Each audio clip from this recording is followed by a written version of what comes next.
Oregon hires Alik Terry as its new offensive line coach. Plus, wide receiver Traeshon Holden is dismissed off the team after arrest in Lane County.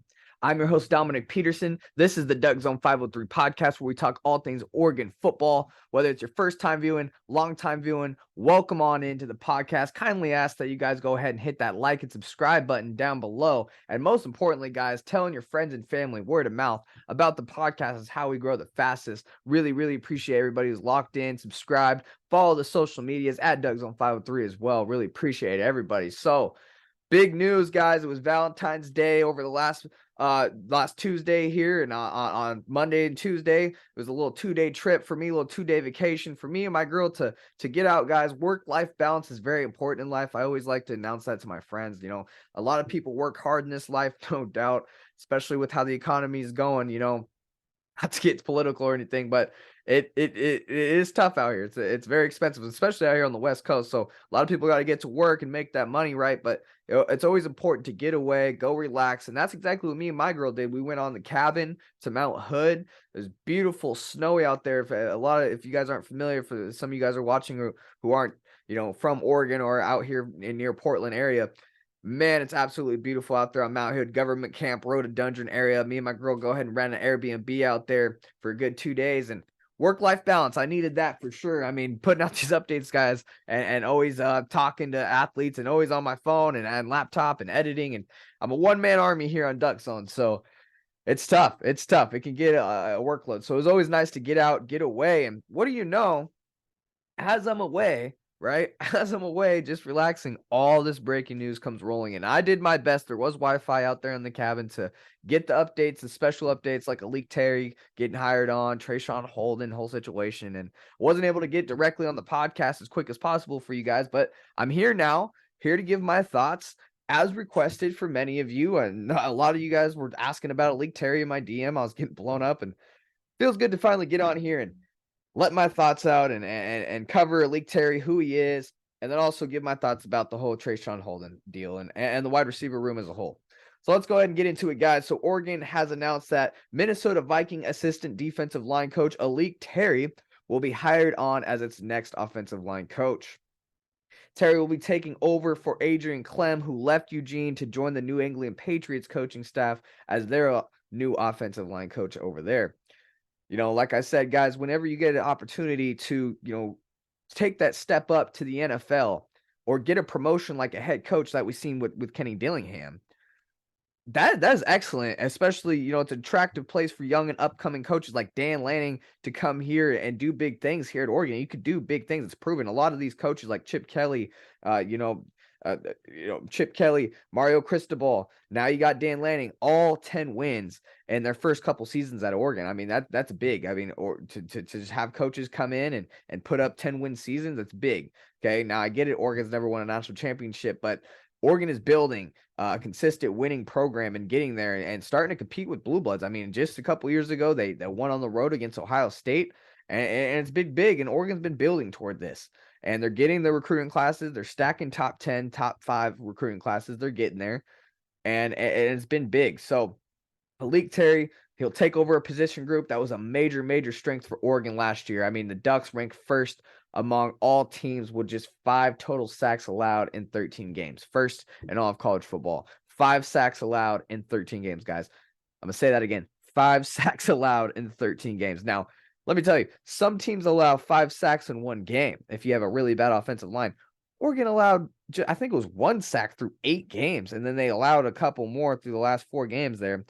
But, I mean, come on, guys. That was massively impressive.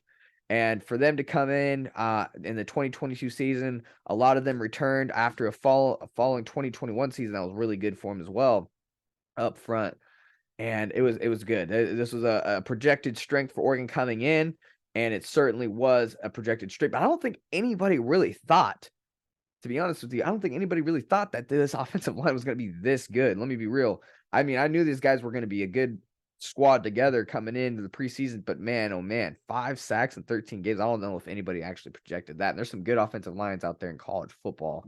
But the Ducks, they were able to retain those starters in 2022. Well, after this year, you're going to lose some starters now. You lose 4 starters from last year's offensive line: TJ Bass, Sala Amave Laulu, Big Sala as I like to call him, Ryan Walk, and Alex Forsythe. Most of all, I mean, Alex Forsythe was absolutely a stud up front. They all graduated this offseason. They're going to go ahead and try it out in the NFL, give their shot, and they deserve it. I mean, they were excellent up front.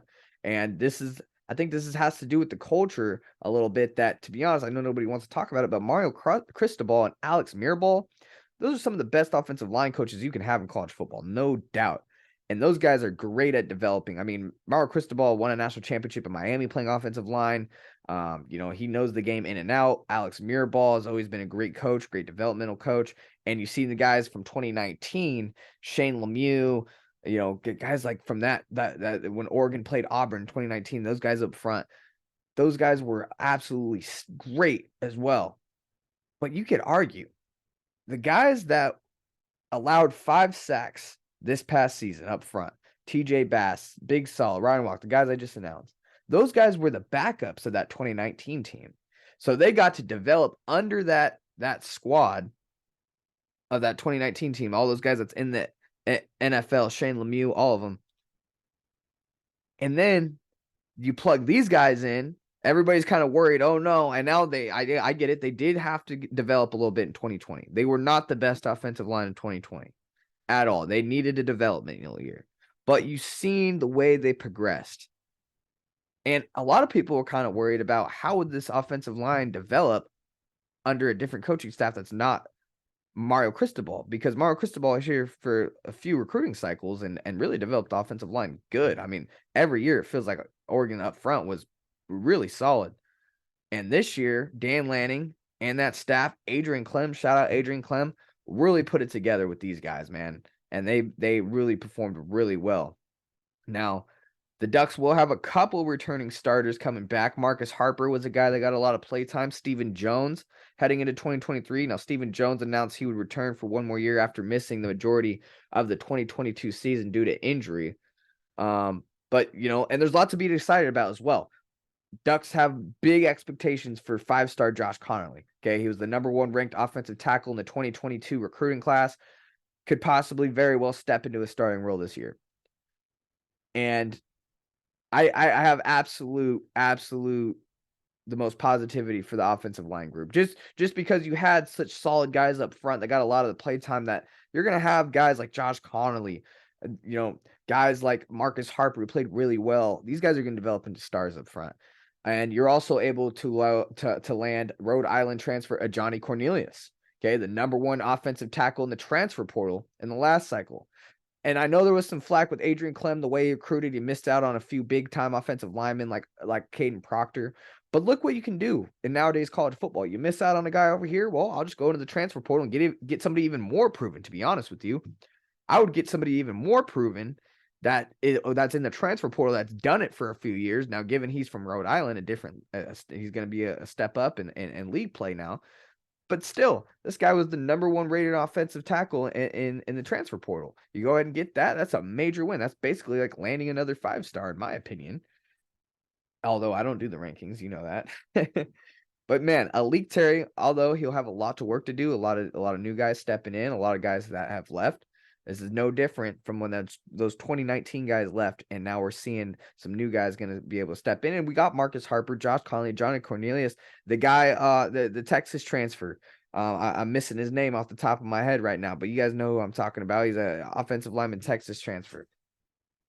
He played a lot.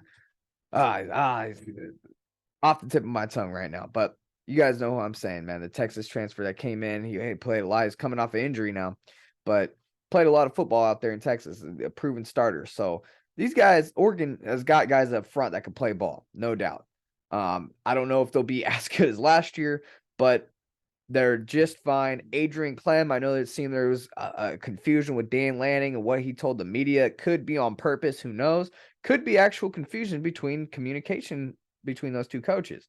But what I do know is that, Alik Terry fits right in. Alik Terry, he's a U of O out here. He's been here at U of O before. We'll get in his background in a second, but he was basically plugged right in. There was no this wasn't a grueling process. Who are we gonna find? And I kind of was kind of worried. If you guys seen when Adrian Clem left, I've watched that podcast. I was kind of worried because there wasn't many. The coaching carousel was kind of over. A lot of these coaches have found a home already, and there wasn't many options. And Dan Lanning strikes again, which is another young hire that has a lot of potential and is very respected by the players. Like I said, from the guys at the 2019 O-line, they have experience with Malik Terry as a GA. He was a GA here at U of O. He began his career in 2018 as a quality control coach at Wake Forest, that's his alma mater out there in Wake Forest. Terry was also a grad assistant at Oregon from 2019 to 2020, working with that O-line. Like I said, a lot of guys in the NFL, Shane Lemieux, stuff like that. While with the Ducks, Terry worked with All-Americans Penei Sewell, Shane Lemieux, Calvin Throckmorton, Jake Hansen. Sewell, Lemieux, Hansen were all drafted. Throckmorton signed as an undrafted free agent, and they're all experiencing pretty good success in the NFL. A lot of them very good success. So this guy was part of that special development year with that O-line, the way Oregon just really looked well up front. Historically, Oregon never really had a beefy, big up front offensive line. And man, those guys, Hansen, Lemieux, Sewell, I mean, Sewell's arguably the best offensive line ever to be in an Oregon uniform. So he was part of that success. He goes to Hawaii in 2021 before joining the Vikings as an assistant D-line coach. So he's checking all the boxes. I mean, he got a year in Hawaii, got those connections with the Polynesian guys out there. It's always important. I mean, Polynesian offensive lineman. You can have a 3-star offensive lineman Polynesian player against a 4-star kid from Oklahoma or something, and I'll take the Polynesian kid. I mean, these Polynesian players can play, man. And then Vikings, go to the NFL, get the connections in the NFL. A lot of guys out there, get the feel of that. And this guy's young too. That's the beautiful thing. I mean, he was just a GA here just a couple of years, and you go from this to now you're the official offensive line coach. And I think it's going to be interesting to see how he recruits. I think he's been around very great developmental coaches around the O-line and D-line to understand. And I think he's played the game as well, if I'm not mistaken, himself on the line. So no doubt, I think this is a great hire. I think he has a lot of potential. He's another young coach that fits right in with the rest of the young coaches here. Terry, he left a statement that we'll get into, but Dan Lanning also left a statement on the hire here. He said, "We are thrilled to welcome Alik back to the Oregon family. Alik is very familiar with our program and understands the values and goals that we have here in Eugene.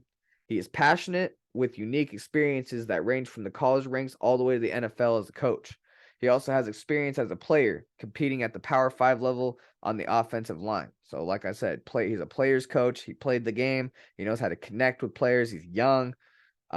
Fits right in with the staff as well. It's a really great fit. A hire I did not see coming at all. But man, oh man, it's a great hire. His relationship with our current and past student athletes are unmatched, and his reputation as a teacher precedes him," Dan Lanning continues. "We are really excited about what Alik brings to our program and the positive impact he'll have on our student athletes both on and off the field." So, great statement there by Dan Lanning. He's definitely excited. Terry's statement, Alik Terry go in and made a statement on the hire. He said, "I'm really excited to return to the University of Oregon. I want to thank Coach Lanning and Oregon administration for this incredible opportunity to be part of what they're building in Eugene. I've experienced firsthand how special Oregon is, and I couldn't be more fired up to get back and connect with our student athletes. I'm very appreciative and can't wait to get back to work." So, man, a great hire. Like I said, this guy has experience being here at Oregon, has experience being a player, age-wise, fits right in with the coaching staff of what they're trying to do and what Dan Lanning is trying to do. Nevertheless, Adrian Clem is one of the best offensive line coaches in the game. There's no doubt why a Hall of Fame coach in the NFL would want a coach like that. I mean, what he did with this Oregon offensive line was special, no doubt. But do I think Oregon really dropped off that bad? No. They were able to bring in players. Like I said, class act by Clem to wait till after the signing period and a dead period to leave and bounce, because I mean, Johnny Cornelius, these transfers could leave, and I think that's step one. If you're Terry, right? If you're Alik Terry here, that's your thing, is retaining these players that came in and committed to Adrian Clem originally, because I don't know, you never know if these players knew that Clem was on the way out or not. And I think if they commit to a coach, they could be, if they don't connect this guy, Leak Terry, they could be bouncing. And it's very important that, especially transfer to Johnny Cornelius and the kid from Texas, you got to keep these guys around. You got to keep these guys around 100%. So that's step one, and we'll see what happens. I think this is a great hire, though. You get a guy that's been here, familiar with the program, can step right in and keep the gears rolling, no doubt. All right, so in other news, not so positive news that we got to talk about, unfortunately, receiver Traeshon Holden was dismissed from the Oregon program following arrest in Lane County. So report was first broke by Jared Denny from scoopduck.com that Traeshon Holden was arrested early Wednesday morning and is facing three charges: menacing, unlawful use of a weapon, and coercion. Now, what it sounds like is he probably out late night, right? Probably went out for Valentine's Day to the bars out there. Probably got an altercation with somebody, and sounds like he had a weapon on him. And as a gun owner, the responsible gun owner, you don't pull that thing out unless you're going to use it. They always tell you that. That's the number one thing you're taught when you're going to buy a gun of your own. One of the first pieces of information right there. And these kids, they get a hold of them and they think they can just flash it around and use it as an intimidation factor. That's not an intimidation tool. It's a very serious tool to protect your life and your loved ones if needed. And the laws are getting stricter and stricter around these things. And man, as a young kid, you learn your lesson, man. You learn your lesson. You learn. I've been through situations, not gun charges, but I've done some things in my life where I've had to go through the process of cleaning it up and doing the due diligence of getting through it. And it's unfortunate because this kid was gonna probably be a starter here at Oregon, put up some numbers and compete for starting spots and get a lot of play time. I mean, there's a spot open for that experienced receiver that needs to take that role. With Dante Thornton out, this guy was able to come in and it's just tough, man. Dan Lanning left a statement on the table. He said, "We are aware of the incident involving Traeshon Holden and he has been dismissed from our team. We have high standards in student athletes, coaches, and staff in our football program, and we are disappointed when these standards are not met. We'll continue to hold everyone in our program accountable for meeting our expectations." Holden spent his first two collegiate seasons at Alabama, committed to transfer to Oregon on December 11, 2022, and it was projected to compete for a starting spot. And there was an update as well around 6:30 that 6:30 p.m. on, I'm pretty sure, Wednesday afternoon, that he was released and unbooked. So, but this is still an ongoing investigation. There's felony charges involved. So it's something he's gonna have to go through for a while and fight, and he's gonna have to have his circle around him for this one. That's what's most important when you have to go through tough things and learn tough lessons as a young kid. Good thing he didn't fire on nobody and try to shoot or kill. It sounds like he didn't try to do that. It's just kind of an intimidation thing. I mean, if you want some kind of light of the tunnel, I guess there's that. And nobody was hurt, right?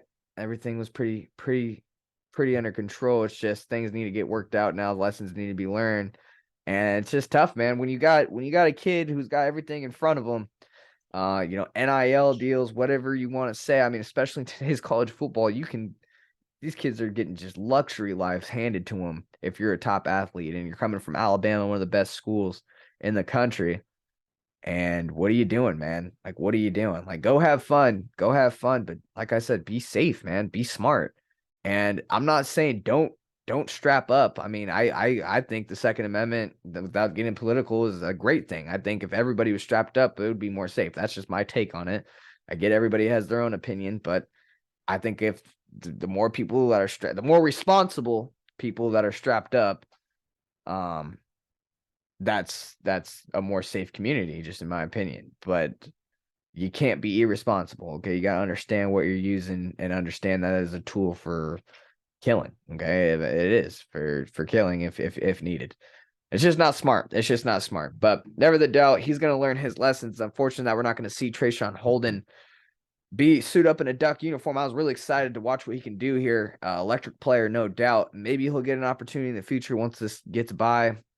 Never know. But never the doubt, he's not going to be a Duck. So Ducks are going to have to look forward. Dan Lanning, he could still, look into the transfer portal when that opens back up. I'm pretty sure it opens up May 1st, if I'm not correct. Somebody can correct me in the comments if you want, but May 1st, I'm pretty sure the transfer portal opens up and the Ducks can start looking for another player. I mean, this just opens up another roster spot for the wide receiver room. Now, I know some people might say, well, we don't need him. It's fine. We don't need another player. We got a lot of players. Well, wide receivers, they go down like that. I mean, they can 2-3 of them can go down, and you're going to be looking at your backups. So it's always good. I always say it's always good to stack up skill players, wide receivers, running backs. You need those guys, man. So wide receiver room, as it looks right now, you got Troy Franklin, Chris Hudson. You got 5-star Jurian Dickey coming on in. 4-star wide receiver Ashton Kozart coming on in as 2 freshmen. Very, very talented 2 freshmen there. Tez Johnson is a Troy wide receiver transfer, experienced wide receiver, really good, 800+ yards this last season. Kyler Casper, big-time 4-star wide receiver, was supposed to be a 2023 guy. Reclassified in 2022, got some experiences last year, got a couple snaps. We'll see how he develops, see if he can make that big year, big jump. We'll see. He's a big receiver. Dante Thornton was kind of that big receiver. I think he can land into that role if he really develops his frame and his skill set and gets more comfortable. No doubt. Then you got Justice Lowe, right? Justice Lowe was a recruit that committed here last year, a local kid straight from Lake Oswego. Really shifty kid, can make those moves. Josh Delgado's been here for a while, and possibly there's been talk that Roderick Pleasant, okay, the new recruit, 2023 DB, can shift to that wide receiver room. I don't see why not. The kid's got electric speed. You got to find ways to make him plays, right? So he could possibly be in there, and like I said, it's just unfortunate that Traeshon Holden is not going to be a Duck. I was really looking forward to it, but you make dumb mistakes, you're going to have to learn your lessons the hard way. It's part of growing up. And I'm just fortunate, and I thank God that nobody was killed, and he'll have to get through this. And it's going to be tough, but it's not going to be the end of the world for him. And he's going to have to take baby steps towards the end and get through this, but he's not going to be a Duck. So Ducks are going to have to look forward. Maybe I'll make a video about who Ducks should look forward to and try to target in the transfer portal when it opens back up. We'll see. But anyways, guys, really good to get the news out. Sorry I'm a little bit late on it. I know this video won't get as many views. I know there will be videos, other guys talking about it already. But hey, I'm here for you guys. I was on vacation. Sorry about that, but I'm back. I'm your host, Dominic Peterson. This is the Ducks on 503 podcast, where we talk all things Oregon football. Kindly ask that you guys go ahead and hit that like and subscribe button if you haven't already. Also, telling your friends and family about the podcast, man. Just simply saying, hey, man, you guys know about that Ducks on 503 podcast on YouTube? Fire. Go ahead and tell them about it. All right, guys, I'll see you in the next podcast. Go Ducks, as always.